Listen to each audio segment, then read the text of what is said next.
What is it? Having made its name modifying Subaru Imprezas and, more recently, Nissan GT-Rs, Gloucestershire-based tuning firm Litchfield now offers upgrades for a very wide selection of performance cars, from relatively humble hot hatches to exotic mid-engine supercars. The third-generation, four-wheel drive Ford Focus RS is the latest model to receive its treatment.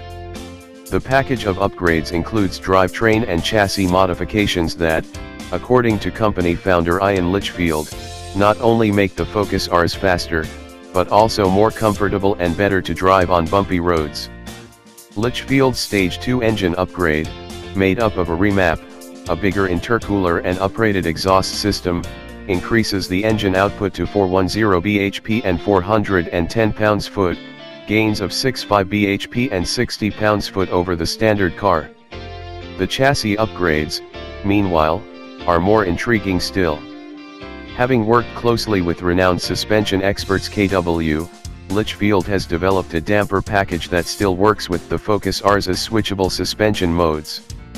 That means a Litchfield upgraded Focus RS still offers its driver the choice of normal, sport and track suspension settings, which can be toggled via the usual button.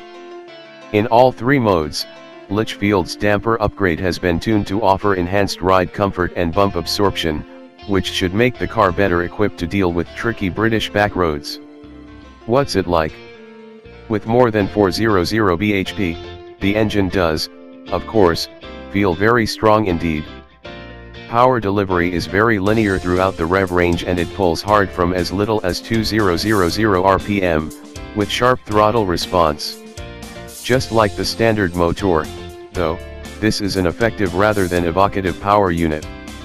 It gives massive straight-line performance, but there isn't much by way of sparkle or fizz in the delivery, while the soundtrack is all flat, droning turbo blare, albeit overlaid now with exaggerated exhaust pops and cracks on the overrun.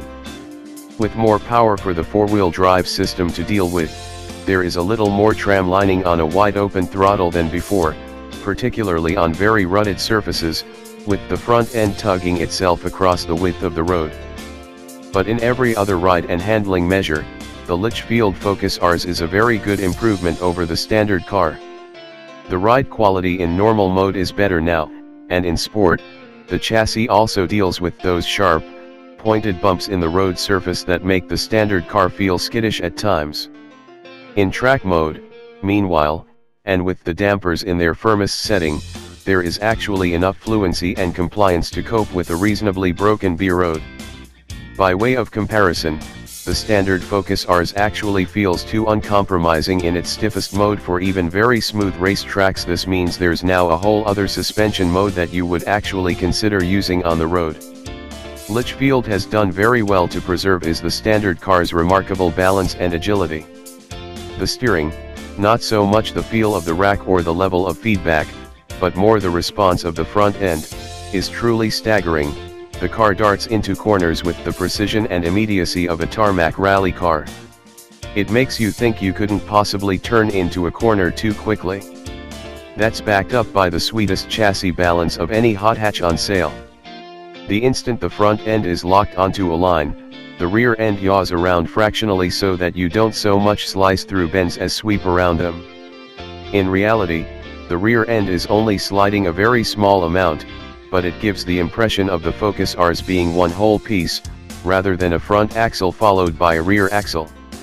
It's an additive and enormously thrilling sensation.